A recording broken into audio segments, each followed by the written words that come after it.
믿음에는 불가능이 없다라는 제목으로 하는 말씀을 전하도록 하겠습니다. 히브리서 11장 6절 말씀 보면은 믿음이 없이는 하나님을 기쁘시게 할 수 없다, 그런 말씀이 있습니다. 예수를 믿는다는 것은 그냥 내가 좋아서 믿는 그런 것이 아니라 정말 하나님이 살아계신 그 자체를 우리가 믿는 것입니다. 그러므로 예수를 믿는 사람들은 믿음이 참 좋아야 됩니다. 우리가 신앙생활 하면서 어떤 사람을 볼 때에 가장 큰 칭찬이 무엇이겠습니까? 많은 것이 있겠지만은 참 그 사람 믿음 있는 사람이다, 믿음이 참 좋다, 이것이 우리 칭찬거리가 될 수 있어야 되지 않겠습니까? 그렇다면은 믿음이 좋다라는 것이 무엇인가? 믿음이 좋다. 우리가 일반적으로 믿음이 좋다 하는 것을 사실은 하나님하고의 1:1 관계이기 때문에 깊은 내막을 잘 알지는 못합니다. 기도를 하든지 말씀을 묵상하든지 또 자기의 내면에서 하나님과의 깊은 관계를 외적으로 드러나는 일들이 쉽지 않거든요. 그래서 교회에서는 대부분 교회 열심히 섬기고 신앙생활 열심히 하는 그 기준이 우리가 외적으로 보여지는 그런 것들을 보고 믿음이 참 좋다, 이렇게 평가하기도 합니다. 우리 지난번에 임지식을 했습니다. 직분자를 세웠는데 우리 임권사님하고 우리 전도사님하고 같이 식사하는 가운데에 어느 목사님이 말씀하신 내용을 우리 전도사님이 이런 얘기 하셨습니다. 직분을 세울 때에 어떤 사람을 직분을 세워야 되겠는가? 둘 중에 하나를 선택한다면 한 사람은 믿음이 참 좋은데 성격이 별로 좋지 않은 거예요. 또 한 사람은 믿음은 별로 없는데 성품이 참 좋아요. 어떤 사람을 직분자로 세워야 되겠는가? 믿음이 있는 사람보다는 믿음이 좀 부족해도 성품이 좋은 사람을 세우는 게 좋겠다, 그런 말씀하셨습니다. 제가 듣기에도 몇 번 제가 들었거든요. 제가 그것을 이제 그 전에도 생각했지만은 믿음이 좋은 것이 무엇인가, 이런 생각을 좀 해봤습니다. 그 목사님이 생각하신 것은 교회를 열심히 다니는 사람은 믿음이 있다, 이렇게 본 거죠. 그리고 새벽에도 나오고 공정 예배 나오고 교회 봉사도 열심히 하고 그런 사람은 믿음이 참 좋다, 이렇게 본 것입니다. 그런데 사람들하고 부딪히고 자기 주장이 강하고 양보도 안 하고 교회에 덕이 되지 않는 이제 그런 모습을 볼 때에 차라리 그런 사람보다는 교회를 오래 다니지 못하고 믿음도 약하지만은 참 성품이 좋으신 분 있잖아요. 무엇이든 양보하고 희생하고 그런 사람이 오히려 교회에 덕스럽다, 이런 의미로 받아들였었습니다. 그러면서 우리는 믿음이 좋다라는 그 개념을 다시 한 번 더 정리할 필요가 있다라는 생각이 듭니다. 여러분, 믿음이 좋은 사람이 우리가 실제 살아갔을 때에 하나님을 영광을 돌리겠습니까? 아니면 하나님 영광을 가리겠습니까? 믿음이 좋다라는 것은 하나님에 대해서 믿음이 특별하게 더 어떤 것보다도 하나님의 우선을 가지고 있는 것 아니겠습니까? 그렇다면 이 믿음이라는 부분들을 우리가 알아야 돼요. 믿음. 이 믿음은 하나님에 대한 실제적인 그 하나님을 우리가 믿는 거잖아요. 근데 그것을 어떻게 확인할 수 있느냐? 그것이 실제가 돼야 되는 겁니다. 믿음에는 반드시 열매가 나타나야 되는 거예요. 열매가 나타나야 된다. 여러분, 북한에 있는 그 김일성, 그리고 지금은 김정은 지도자가 돼 있죠. 그 북한 사람들은 북한의 그 주체사상을 교육을 받습니다. 학습되어집니다. 그들은 사람으로 여기지 않습니다. 신과 같은 존재예요. 어렸을 때부터 우상 숭배하듯이 이러면 동상도 세워지고 그렇게 학습되어지기 때문에 철저하게 그렇게 믿습니다. 언제까지요? 그들이 잘못 가르쳤다는 것을 알기 전까지는 그걸 그대로 믿습니다. 그러니까 신분이 좋고 열심히 학습되어진 대로 잘 살면은 그들이 볼 때에 이 사람은 믿을 만한 충성스러운 자구나, 믿음이 좋다, 이렇게 북한 체제에서는 그렇게 인정하겠죠. 그러나 나중에 보니까 속았다는 것을 알게 되는 거죠. 신천지도 성경을 가지고 공부합니다. 다른 걸 하는 것이 아니에요. 성경책을 가지고 그들은 교리로 다 이렇게 풀어서 설명합니다. 그들이 이것을 안 믿으면서 신천지 다니는 사람들은 웬만하면 오래 못 다닙니다. 그 학습을 하는 데에 굉장한 많은 시간도 필요하고 물질도 필요하고 거기서 얻어지는 그 믿음이라는 것은 타의 추종을 불허합니다. 우리가 아무리 그 이단이다, 이만희는 죽는다고 해도 그들이 성경의 가르침대로 자기 나름대로 생각해보니까 믿음이 갔던 거죠. 그 한 번 믿음이 간 것은 그들이 볼 때에 끝까지 지금 저희들이 코로나로 인해 가지고 신천지의 사건이 다 드러났잖아요. 그래서 얼마나 많은 사람들이 속았다 생각하고 다 돌아왔습니까? 그래도 지금도 많은 사람이 남아서 열심히 거기에 몸담고 있는 이유가 무엇입니까? 그들이 볼 때는 믿음이 좋은 거죠. 신천지 교리에 대해서 이만희가 가르친 것에 대해서 믿음이 굉장히 좋은 것입니다. 그러나 그것을 우리가 볼 때 믿음이 좋다라고 할 수 있습니까? 우리가 볼 때는 지옥에 가잖아요. 그 단체에 있는 한은 다 지옥에 간단 말이에요.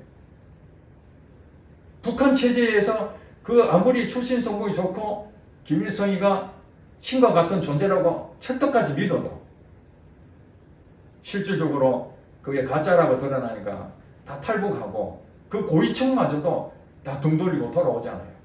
속았다는 것을 알기 때문에. 여러분, 교회를 다닌다 해서, 교회 열심히 다닌다 해서 우리가 믿음이 좋다, 하나님이 인정을 해줘야 됩니다. 하나님이 원하는 믿음이 있다는 거예요. 그 목사님 말씀하시는 것처럼 믿음이 좋다면은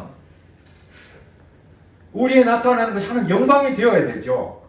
믿음이 좋다고 하면서 교회에 덕이 되지 아니하고 분쟁을 일으키고, 그렇다면 그 사람을 사람들이 볼 때는 그 사람 믿음이 좋다라고 말할지 모르지만은 우리가 세운 기준에 의해서, 사람 기준에 의해서, 교회의 기준에 의해서 그럴지 모르지만은 하나님 보실 때는 그 믿음이 없다는 겁니다. 성경이 그렇게 말하고 있습니다. 그러면은 이 믿음이 우리 삶의 실제가 되지 않는다면은 그것은 우리 믿음이 좋은 것이 아니라는 것을 알아야 됩니다. 어떻게 믿음이 좋을 수 있느냐? 오늘 본문을 통해서 여러분들이 잘 이해를 하시기 바랍니다. 예수님이 무리들 가운데 있었을 때에 한 사람이 예수님 앞에 옵니다. 본문에 보니까 예수님이 뭐라고 얘기합니까? 15절에 주여 내 아들을 불쌍히 여기소서. 그가 간질로 심히 고생하여 자주 불에도 넘어지고 물에도 넘어지는지라. 내가 주의 제자들에게 데리고 왔으나 능히 고치지 못하다이다. 한 아버지가 있었는데 이 사람이 아들이 이 귀신 들려가지고 그 간질을 일으키는, 여러분 아시잖아요. 거품 물고 쓰러지는 간질병에 걸린 거예요. 우리 육체적인 질병으로 간질이 걸릴 수 있지만은 이 악한 영이 역사에서 간질이 걸릴 수가 있습니다. 근데 이 간질이 걸리는 부분에서 불에도 넘어지고 물에도 넘어지고 얼마나 위험합니까? 그 아들이 이 질병으로 해서 너무너무 고통을 당하고 있었습니다. 그래서 예수님이 안 계실 때에 그들의 제자들, 예수님의 제자들이 있어서 그들한테 가서 우리 아들이 지금 이 상황인데 좀 고쳐달라니까 제자들이 못 고친 거예요. 그 상태에서 예수님이 오신 겁니다. 그때에 이 아버지가 예수님에게 우리 아들 문제를 해결해 달라고 고백합니다.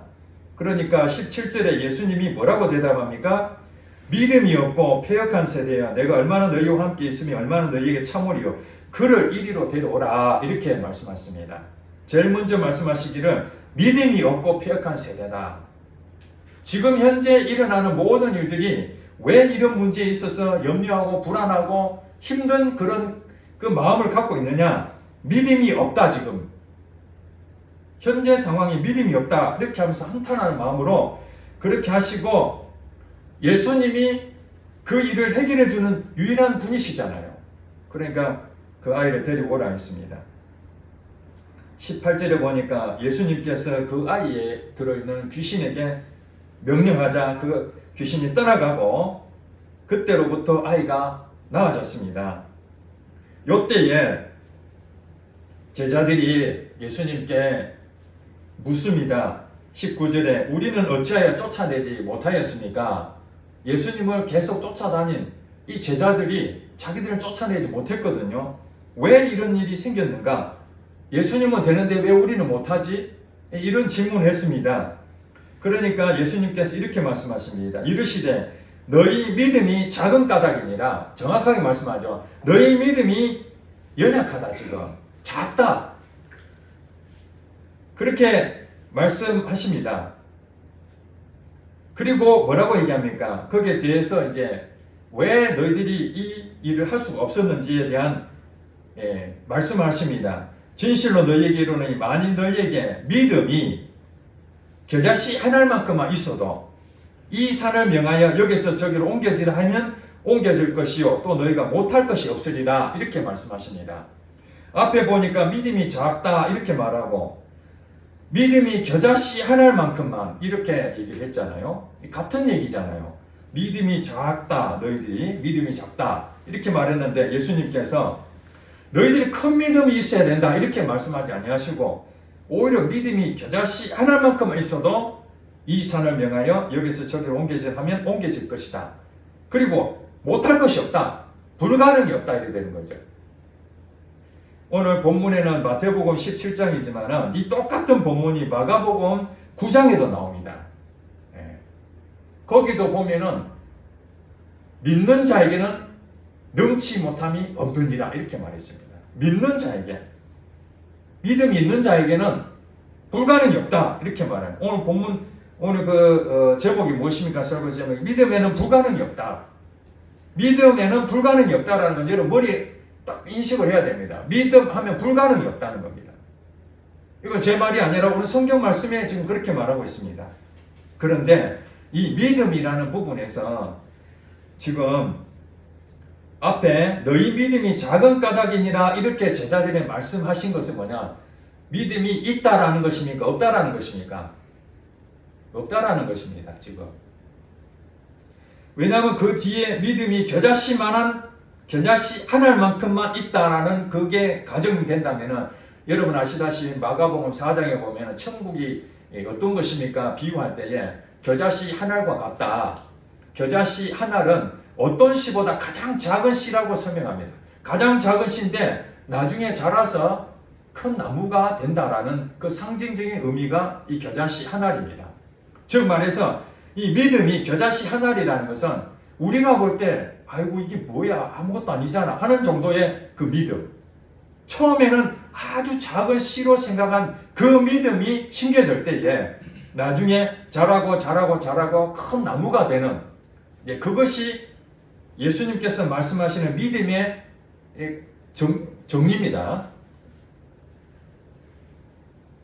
지금 이 제자들은 믿음이 없다라는 상태를 가지고 있기 때문에 믿음이 겨자씨 한 알만큼이라는 것은 적어도 내 안에 믿음이 생겨야 된다는 거예요. 씨처럼 우리 눈에 보이지 않지만 아주 작은 씨지만 그 씨가 우리에게 그 믿음도 내게 있어야 된다는 거예요. 즉 말해서 요 겨자씨 한 알만큼도 없다라는 거죠. 지금 제자들에게는. 그것도 없다는 거예요. 그것도. 여러분 제자들만 그렇습니까? 여러분 잘 생각해 보시기 바랍니다.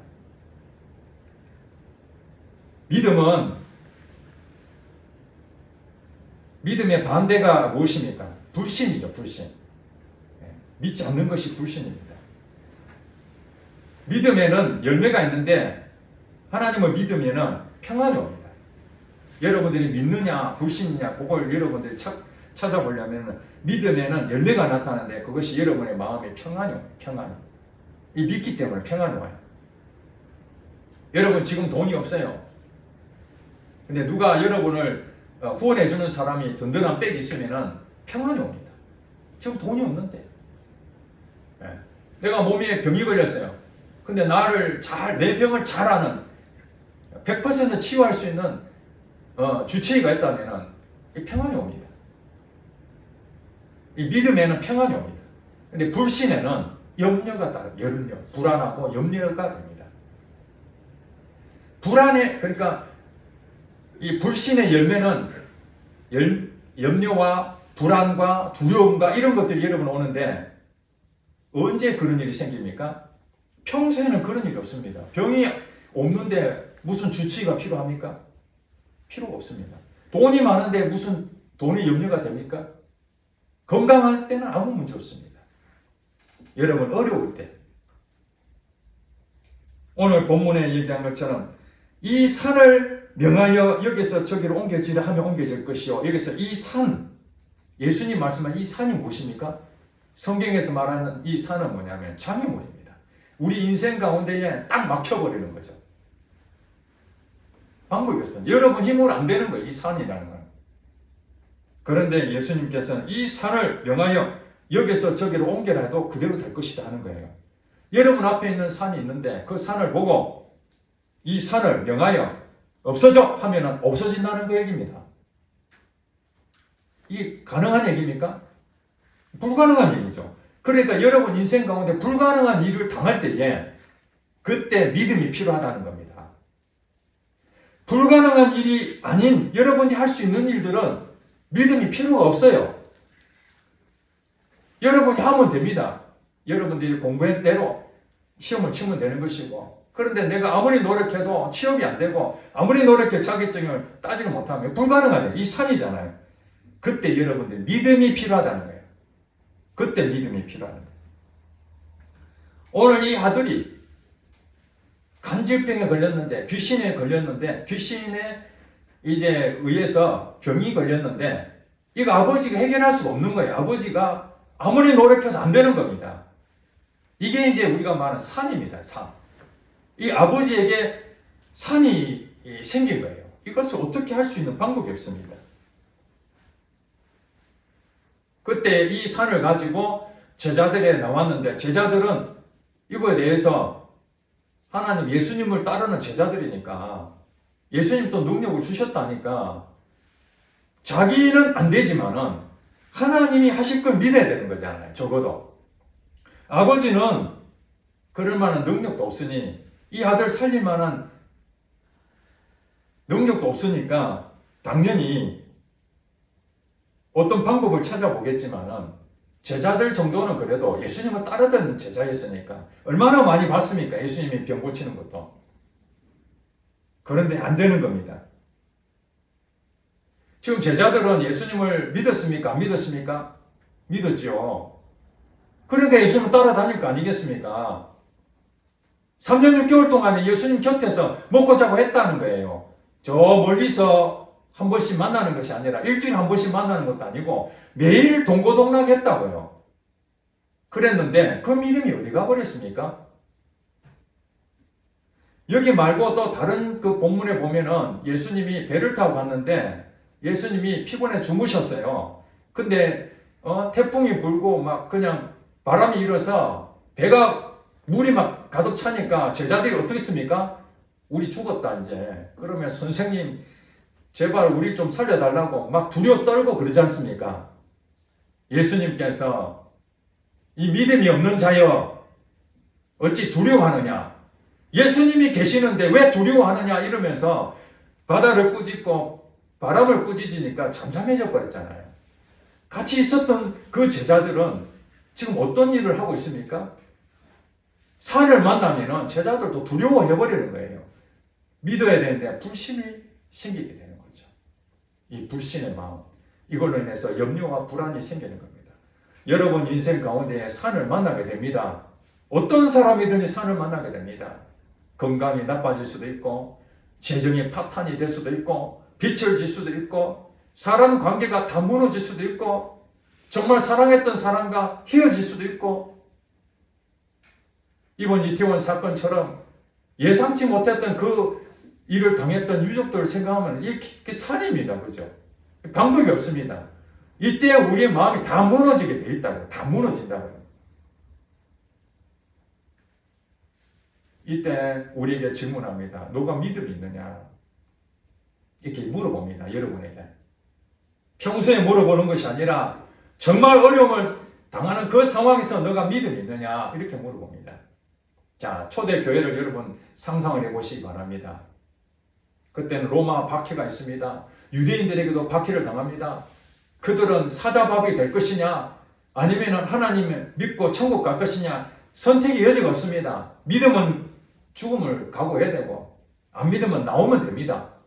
그런 기로에 서 있을 때에 그들이 믿음에 대해서 고민하겠습니까? 그동안 신천지 가르쳐준 교리만 가지고 열심히 공부해서 그렇다고 해서 그 믿음을 끝까지 지킬 수 있겠습니까? 자, 보세요. 이만희라는 사람이 절대 안 죽는다고 믿었는데 이만희가 죽었다고 합시다. 이제 90 몇 세니까 얼마 안 남았지 않습니까? 철떡까지 믿었는데 이만희가 죽어버리면 그들의 믿음이 다 어디 가버렸습니까? 없어져 버려요. 그러므로 이 믿음이라는 것은 두 가지가 있습니다. 하나님을 믿느냐 아니면 자기를 믿느냐. 자기를 믿느냐. 자기를 믿게 되면은 그것은 나중에 다 바뀌질 수 있습니다. 아, 내가 잘못 알았구나. 아, 내가 잘못 믿었구나. 아마 신천지에 수많은 사람들은 이만희가 죽고 난 다음에 아, 내가 정말 믿었는데 내가 잘못 믿었구나. 그렇게 아는 것처럼 여러분들도 교회 열심히 다니고 봉사 열심히 하고 교회에서 가르쳐준 대로 그렇게 하면 나는 천국 간다고 철저같이 믿었는데 막상 하나님 앞에 가니까 난 너 이름 모르겠다. 여러분 이름을 한 명씩 한 명씩 호명할 때에 여러분 이름이 없다면 이 기가 막힌 일 아니겠습니까? 이 두려운 일입니다. 그러므로 여러분들이 학습되어져 있는 믿음은 이 죽은 믿음이 되는 거예요.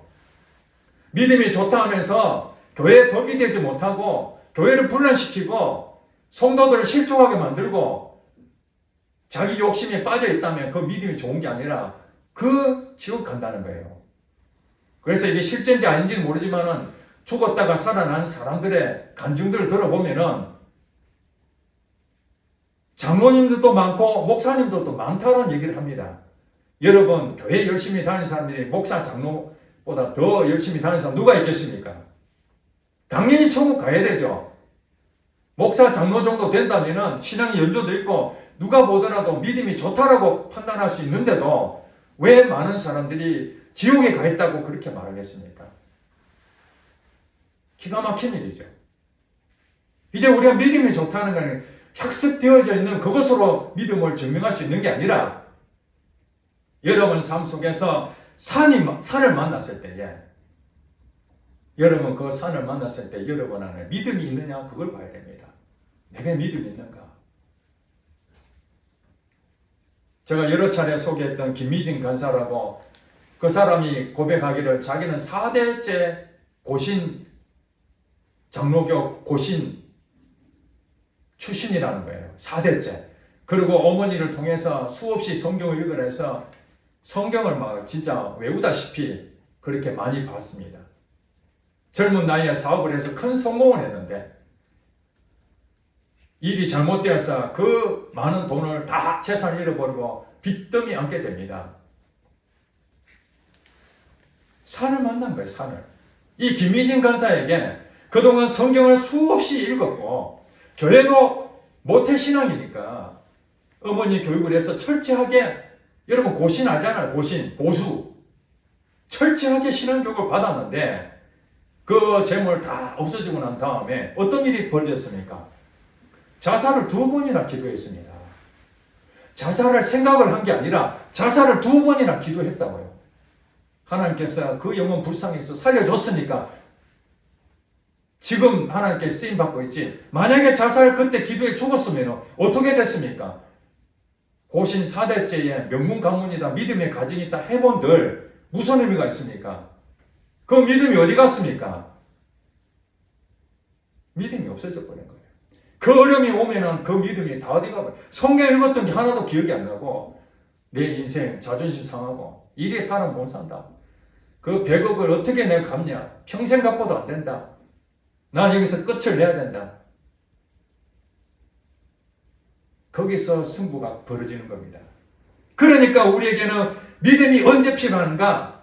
바로 이 산을 만날 때에 믿음이 필요한 거죠. 저도 그렇습니다. 오늘 간질을 걸려서 제자들 와가지고 내 병 좀 고쳐달라고 그렇게 제자들 못 고치는 이걸 보니까 제가 그 마음인 거예요. 성도들이 또 많은 사람들이 제게 찾아와서 목사님 제가 이 산을 만났는데 어떻게 하면 좋겠습니까? 좀 도와주세요 했는데 아이고 나는 능력이 없습니다.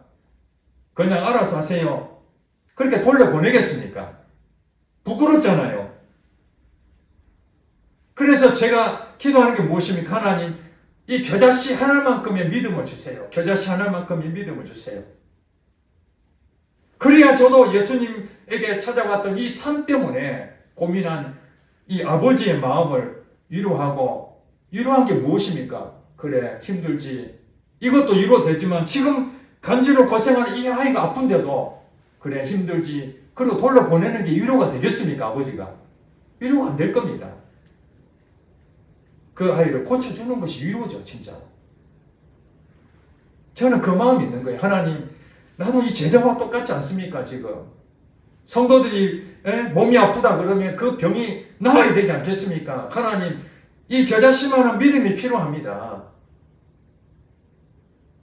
그런데 여러분 여기에 중요한 진리가 있습니다. 예수님께서 말씀하신 겨자씨 한 알만큼만 있어도 이렇게 말씀했는데 여러분 겨자씨 한 알만큼도 없단 말입니까? 여러분 예수 믿는 세월이 얼마나 오랜 세월인데 왜 그렇게 믿음이 없다는 말입니까? 이 믿음에는 여러분 영역이 많이 있습니다. 여러분 예수를 믿을 때 어떻게 됩니까? 예수님 나의 구원자로 믿었잖아요. 그 믿음도 있는 것이죠. 그리고 김희진 간사처럼 내 채무를 다 잃어버렸을 때에 이 채무를 다시 공급하실 분이 하나님이시다. 그 믿음이 필요한 거죠. 그 다음 질병 걸리면은 이 질병을 고치시는 분이 하나님이시다. 이 믿음도 필요한 것이죠. 사람의 관계로 무너졌을 때에 속상하지만은 하나님 이 관계가 회복될 것을 하나님이 회복해 주실 것을 그 믿는 것이죠. 이 믿음이라는 것은 똑같은 믿음이지만은 그 적용하는 부분이 다 다른 거예요. 어떤 사람은 그 한 부분에 대해서는 충분히 그것을 이겨낼 믿음을 갖고 있습니다. 지금 이 제자들이 간질병으로 고생한 이걸 못 쫓아냈다 해서 이 제자들이 정말 아무것도 안 믿었다고 이렇게 볼 수가 없는 것이죠. 다른 부분에는 믿음이 충만한데 이 부분에서 믿음이 없는 거예요. 왜 그렇습니까? 자기 경험이 없기 때문에. 자기 경험이 이걸 못하니까. 질병을 고쳐본 적이 없으니까 야 이거 낫겠어? 어느 목사님이 고신 목사님인데 그 목사님이 성경을 아주 열심히 탐독했습니다. 그래서 예수님에 대해서 열심히 전파했는데 어느 날 보니까 초대교회 사도행전을 보니까 성령이 역사하심으로 귀신을 쫓아내고 병이 낫게 되고 기적이 막 일어나는 걸 보면서 왜 오늘날 이런 일이 안 일어나지? 우리가 믿는 하나님은 죽은 하나님인가? 살아계신 하나님이 아니야? 지금도 분명히 하나님 살아계신다면 지금도 병이 나을 수 있고 귀신이 떠나갈 수 있고 모든 능력이 나타나야 되지 않겠어? 그가 가지고 있는 교단은 보수 교단입니다. 오직 성경 말씀 하나 가지고 말씀을 증거해야 될 그런 목회자가 어느 날 사도행전을 보면서 지금도 성령님이 역사하신다. 그걸 믿고 병을 고쳐야 되겠다. 그래서 성도들에게 기도해 준다고 그랬습니다. 오라고. 근데 병이 안 낫는 거예요. 병이 안 나오면 어떻게 됩니까? 믿음이 어떻게 되죠? 믿음이 생길 수가 없잖아요. 그런데 그가 하나님께서 사도행전을 보면서 오늘날도 그런 일이 일어난다는 그 믿음을 주셨어요. 이것이 바로 믿음의 겨자씨 하나만큼의 믿음이 시작된 겁니다. 그래서 그 다음에 순종한 겁니다. 기도해 주겠다고. 내가 하는 것이 아니라 하나님이 고칠 걸 믿고 기도해 주기 시작합니다. 근데 병이 안 낫는 거예요. 그러면 여러분 어떻습니까? 기도해 줘서 병이 나으면 야 하나님 하셨구나 하면 되는데 안 나타나잖아요. 무려 3년 동안 아무 일이 생기지 않았어요. 심지어는 성도들이 어떠냐면은 이 목사님이 기도해 준다니 도망갑니다. 아유 목사님 기도해도 안 났는데 오늘 또 왜 이러십니까? 이제 그만하십시오. 벌써 3년이 됐는데 뭔 또 자꾸 하십니까? 믿지는 않는 겁니다. 아 그래도 내가 하는 게 아니라 하나님이 고치실 거야. 그래도 오늘도 한번 해보자. 목사는 나타나지도 않는데도 끊임없이 성도들한테 고치자고 하고 성도들은 아유 목사님 이제 그만하자 하고 그러던 어느 날 3년이 지나고 난 다음에 한 사람이 병이 낫기 시작하는데 그 뒤부터 병이 계속해서 낫기 시작하는 거예요. 그 이후부터 교회가 엄청난 부흥이 일어나기 시작했습니다. 왜냐하면 증거가 나타나기 시작했잖아요. 바로 이 믿음이 무엇인가? 겨자씨 하나만의 믿음을 가지고 안 이루어지더라도 하나님은 살아계셔. 하나님은 치유하시는 분이야. 그리고 계속적으로 선포하면서 믿고 또 믿고 이루어지는 현상은 없지만 또 믿고 또 믿고 비록 3년 동안 그는 믿음의 겨자씨만한 이 작은 씨가 점점 자라서 큰 나무가 돼서 그때 하나님 때가 되니까 그때부터 역사하더라는 이 말입니다. 이 산은 바로 예수님의 명령에서 옮겨질 수도 있지만은 우리의 일반적인 부분은 그 믿음이 자라서 점점 커져서 그 믿음이 이제 확신이 오는 거죠. 이제는 무엇이든 될 것 같아. 이런 마음이 드는 거죠. 이게 조영기 목사님이 하신 얘기였습니다. 그분 한때는 치유의 능력이 엄청나게 나타나잖아요. 그분 처음부터 그런 것이 아니었습니다. 어쩔 수 없이 환자들이 막 오니까 이거 병을 나아야 되는데 낫지도 않고 고민하다가 또 기도하고 수없이 기도해서 그때 믿음이 계속 생기니까 이 정도 되면 이제 하나님 하시겠구나 했더니 낫게 됐다는 거예요. 여러분 믿음은 내 기준으로 믿는 것이 아니라 하나님의 말씀입니다. 로마서 10장 17절 말씀에 믿음은 들음에서 난다. 들음은 그리스도의 말씀으로 말미암느니라. 즉 예수님의 말씀을 통해서 믿음이 생기는 거예요. 믿음의 씨앗, 겨자씨 하나만큼이 생기는 겁니다. 그러므로 우리가 말씀을 계속 묵상하는 이유, 설교를 듣는 이유, 여러분 성령의 음성을 들으려고 하는 이것이 무엇입니까? 바로 내게 믿음의 씨앗을 심으려고 하는 겁니다. 여러분 마음속에 아멘, 맞습니다, 깨달아지고 그때에 그 믿음이 여러분 마음밭에 심어지기 시작합니다. 그것을 심어졌으면 그것을 이제 어떻게 됩니까? 자라게 만들어야 되죠. 이 자라게 만드는 방법이 있는데 이 똑같은 성경이 마가복음 9장에 있다 그랬죠. 마가복음 9장에 보면은 우리는 왜 이게 못합니까? 본문에는 믿음이 없다 이렇게 말했는데 마가복음 9장에는 기도 외에는 이런 이유가 나갈 수가 없다 이렇게 말했습니다. 즉 믿음은 기도와 연결되어 있는 거예요. 여러분들이 그 하나님 주시는 말씀을 딱 묵상해가지고 그것이 깨달아지면은 이 말씀 붙잡고 그러면 기도로 들어갑니다. 기도. 하나님 내게 말씀했지 않습니까? 하나님 이게 돼야 되지 않습니까? 하나님 내 앞에 산이 있습니다. 이 산을 아버지 옮겨지기를 원합니다. 내 몸에 지금 질병이 있습니다. 이 질병이 떠나가기를 원합니다. 하나님 고쳐주신다는 말씀을 주셨는데 하나님 뜻을 이루세요. 아무 일어나지 않습니다. 그래도 또 뭐합니까? 또 기도합니다. 또 기도합니다. 그렇게 기도하면 어떤 일이 생깁니까? 여러분 산이 없어진다는 거예요. 처음부터 없어지는 경우도 있습니다.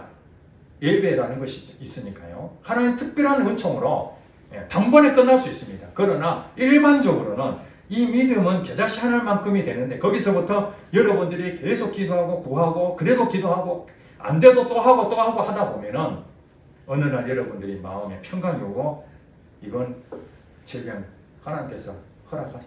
안 나와도 좋아. 하나님께서 다 하실 거예요. 내 이 재산 다 가져갔지만 하나님이 해결해 주실 거야. 관계 하나님 회복해 주실 거야. 이런 평안이 온다면 그것이 바로 여러분이 믿음이 좋다는 겁니다. 믿음이 좋은 사람이 하나님을 기쁘시게 하는 거죠. 그래, 우리가 눈에 보이는 교회 봉사하고 열심히 하고 이런 것들은 종교 생활로 그렇게 하는 사람도 있고 정말 믿음이 좋아서 그렇게 하는 사람도 있잖아요. 겉은 똑같아요. 겉은 표시가 안 나요. 그러나 정말 우리 현장에서 이 산을 만났을 때에 내가 정말 믿음이 있는지 그걸 확인해 보면 압니다. 여러분 마음이 늘 평안하다면 여러분 믿음이 좋은 겁니다. 물질이 없어도 감사하고 몸이 아파도 감사하고 무언가 잘 안 돼도 감사하고 자꾸 여러분 입속에서 자꾸 감사가 나오는 것은 이 평안한 마음이 있어야 감사가 나오죠. 마음에 불안하고 염려가 되는데 어떻게 감사가 나오겠습니까? 반대로 여러분들이 어떤 일이 생기면 불안해하고 염려가 되고 그러면 어떻게 해야 됩니까? 이런 믿음이 없는 거잖아요. 그러면 하나님 말씀해 주세요. 내가 지금 이 산이 지금 있는데 어떻게 하면 좋습니까? 그러면 하나님께서 여러분 반드시 하나님 믿는 사람에게는 하나님 말씀해 주십니다. 그러면 그 믿음을 여러분들이 취해서 그 믿음대로 순종을 하면 됩니다. 다른 생각하면 안 되고 내 생각하지 말고 그냥 그대로 믿고 갑니다. 안 되더라도 갑니다. 우리 남편 구원해 주세요. 벌써 기도한 지 몇 년 됐습니까? 많은 사람 기도해 줬는데 안 되잖아요. 그러면 여러분 아이고 안 되는 것 같다. 포기하면 그 믿음이 없어지는 겁니다. 믿음은 파산되는 거예요. 믿음에서 떨어졌느니라. 이것이 바로 여러분들이 믿음의 씨를 심었는데 끝까지 자라는 것도 있지만 중간에 뽑힐 수도 있고 없어지는 수도 있잖아요. 그렇죠? 아이가 생명을 가졌으면 당연히 출생해야 돼 맞는데 중간에 유산될 수도 있잖아요. 마찬가지로 믿음도 여러분들이 끝까지 그 믿음을 붙잡고 가야 되는데 중도에 포기해버리면 믿음은 다 끝나버리는 겁니다. 안 되는 것 같다. 하나님 안 계시네.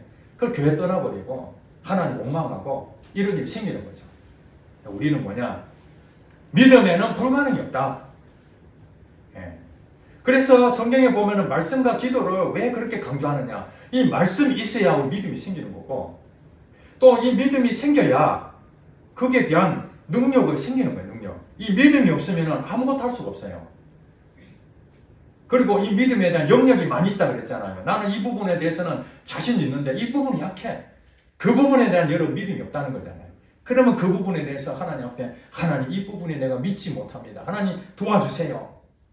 이래서 이 부분을 정복하고 그래서 여러분 믿음의 지경이 점점 넓어지는 거죠. 이런 사람 하나님이 안 쓰겠습니까? 그런 사람이 그 귀한 직분을 맡아야 되죠. 종교생활로 남들 눈에 띄어가지고 내가 한번 한 잔 해먹겠다 해가지고 한 사람들은 교회 덕이 되지 못하고 완전히 목사든 장로든 중직자들 전부 다 교회를 힘들게 만들지 않습니까? 그런 사람들이 그 서면 안 되는 거죠. 그 자리에.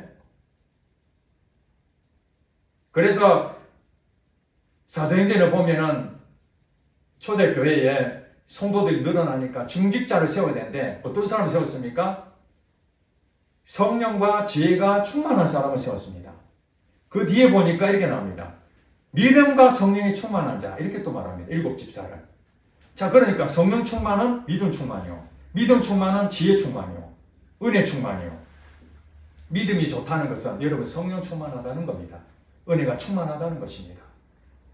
여러분이 스스로 만들어낸 것이 아니라 성령에 취해서 하나님의 은혜에 취해서 여러분들이 행동하는 것이 바로 믿음이 좋은 사람입니다. 우리 겨자씨교회 성도들은 내가 잘한 건 모르겠습니다. 여러분 믿음이 참 좋다. 저 성도는 정말 진국이다. 믿음이 좋은 사람이야. 이 종교생활이 아니라 정말 하나님에 대한 믿음이 특별한 사람이다. 어떤 사람을 만나더라도 평안하고 즐거움과 기쁨과 감사와 하나님께 영광 돌리는 그 모습 이게 우리의 자랑거리가 되어야 되지 않겠습니까? 저는 그것을 위해서 저 자신도 겨자씨 하나만한 그 믿음을 가지고 끝까지 포기하지 아니하고 이 교회에 하나님 원하신 대로 끝까지 나가기를 원하니 여러분들도 저와 함께 믿음의 좋은 사람으로 그렇게 살아가는 여러분 되시기를 주님 축복합니다. 아멘.